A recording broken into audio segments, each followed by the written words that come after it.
ओम नमो भगवते वासुदेवाय। पंचम अध्याय। नारायण बोले, हे तपोनिधे, चरणों के पास पड़ा हुआ अधिमास के वचन को सुनकर हरि भगवान बोले, हे अर्जुन, तुमसे बैकुंठ का वृत्तांत कहता हूँ, वह सुनो। श्री कृष्ण भगवान के नेत्रों से संकेत पाकर गरुड़ मूर्छित हुए मलमास को अपने पंखों से हवा करने लगे। तब मलमास उठकर बोला, हे नाथ, मुझे ये अच्छा नहीं लगता। हे जगत के दाता, मुझ शरणागत को क्यों त्यागते हो? रक्षा करो, रक्षा करो। ऐसा कहे कांपता हुआ बारंबार विलाप करते हुए मलमास से बैकुंठवासी हसी भगवान ने कहा, हे वस्त, हे निरीश्वर, तेरा दुख मुझे कष्ट से निवारण होने योग्य दिखता है। तू सोच मत कर, उठ उठ, तेरा कल्याण होगा। ऐसा कह पल भर मन में उपाय निश्चय कर फिर बोले, हे वत्स, मेरे साथ योगियों को भी दुर्लभ गोलोक धाम को चल, जहाँ गोपीगणों के मध्य बैठे हुए दो भुजा वाले मुरलीधर नवीन मेघ के समान श्याम रंग कमल सरी के नेत्र ऐसे ईश्वर पुरुषोत्तम भगवान श्री कृष्ण चंद्र आनंद कंद रहते हैं। शरद चंद्रमा के समान शोभा से अत्यंत दीप्तमान मुख, करोड़ों कामदेवों की लावण्यता की लीला स्थल सुंदर पीताम्बरधारी माला, वन मालाओं से अलंकृत श्रेष्ठ रत्नों के आभूषण धारे, प्रेमी भूषण दिनों पर दया करने वाले कस्तूरी केसर युक्त चंदन से लेपित शरीर, कौस्तुभ मणि से शोभित भृगु की लाल से शोभित हृदय, सिर पर श्रेष्ठ रत्नों से जटित मुकुट धारे, कानों में कुंडल पहने पार्षदों से घिरे हुए रत्नों से जटित सिंहासन पर बैठे हुए, वे ही पर ब्रह्म, वे ही पुराण पुरुषोत्तम स्वेच्छामय सर्वबीज सर्वाधार परात्पर इच्छा रहित निर्विकार अत्यंत परिपूर्ण प्रभु, प्रकृति से परे ईशान निर्गुण नित्य विग्रह श्री कृष्ण गोलोक में तेरा दुख दूर कर देंगे। चलो वहीं चलें। श्री नारायण बोले, इतना कह हरि भगवान मलमास का हाथ पकड़ गोलोक को ले गए। हे नारद मुनि, अज्ञान रूप अंधेरे को नाश करने वाले, ज्ञान रूपी मार्ग दिखाने वाला पहले प्रलय काल में ज्योति स्वरूप था और करोड़ों सूर्य के समान कांति नित्य असंख्य विश्व के कारण विभु परमात्मा की इच्छा रूप ज्योति है। हे मुने, ज्योति के भीतर सुंदर तीन लोक है, उसके ऊपर निरंतर ब्रह्म लोक की भांति गोलोक है।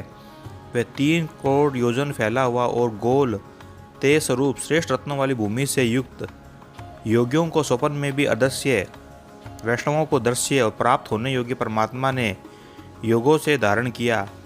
ऐसा श्रेष्ठ गोलोक आकाश में स्थित है और आदि व्याधि बुढ़ापा मृत्यु शोक भय से वर्जित श्रेष्ठ रत्नों से जटित करोड़ों मंदिरों से शोभित है।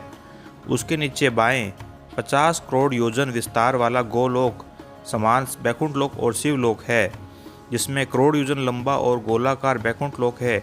वहाँ पीले वस्त्रों शोभायमान वैष्णवजन रहते हैं।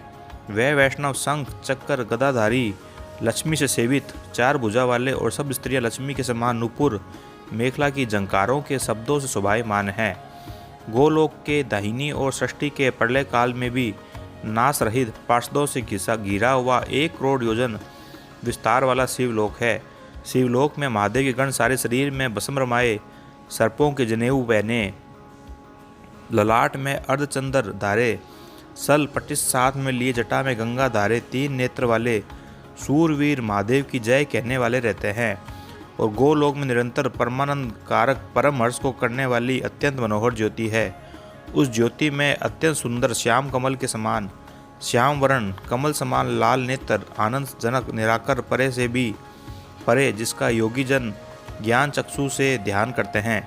फिर करोड़ों शरद ऋतु के पूर्ण चंद्रमा के समान अत्यंत दीप्तिमान सुख, करोड़ों कामदेव के समान सुंदर लीला स्थल सुंदर 2 भुजा मुरलीधर मधुर मुस्कान युक्त पीले वस्त्र पहने भृगु की लाल से शोभित हृदय कौस्तुभ मणि से शोभित करोड़ों शेष रत्नों से जटित मुकुट और कंकड़ से शोभित रत्नों के सिंहासन पर बैठे हुए वनमाला से शोभायमान, वे ही परम पूर्ण ब्रह्म श्री कृष्ण स्वेच्छामय सर्वबीज सर्वाधार परे से परे बाल्यावस्था निरंतर ग्वालियर का रूप धारे करोड़ों पूर्ण चंद्रमा के समान शोभायमान भक्तजनों पर अनुग्रह करने वाले इच्छा रहित निर्विकार अत्यंत परिपूर्ण प्रभु, रास मंडल के मध्य में बैठे शांत रासेश्वर हरि, मंगल रूप पूजने योग्य मंगलों के मंगल परमानंद धन सत्य अक्षर अव्यय सब सिद्धियों के ईश्वर, सब सिद्धि रूप और सिद्धि देने वाले प्रकृति से परे, ईशान, निर्गुण, नित्य विग्रह, सबके आदि पुरुष, अव्यक्त, इंद्र रूप,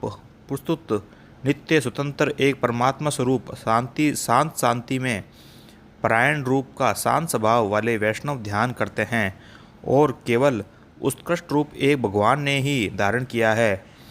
विष्णु भगवान यों कहकर अधिमास को रजोगुण से घिरा हुआ ले उत्कृष्ट को गए। सूत जी बोले, सत्कर्म ग्रहण करने वाली वाणी कहकर नारायण के चुप होने पर नारद जी महा उत्सव से लेकर समस्त कथा सुनने के विचार से परमात्मा से बोले। 5वां अध्याय समाप्त। ओम नमो भगवते वासुदेवाय।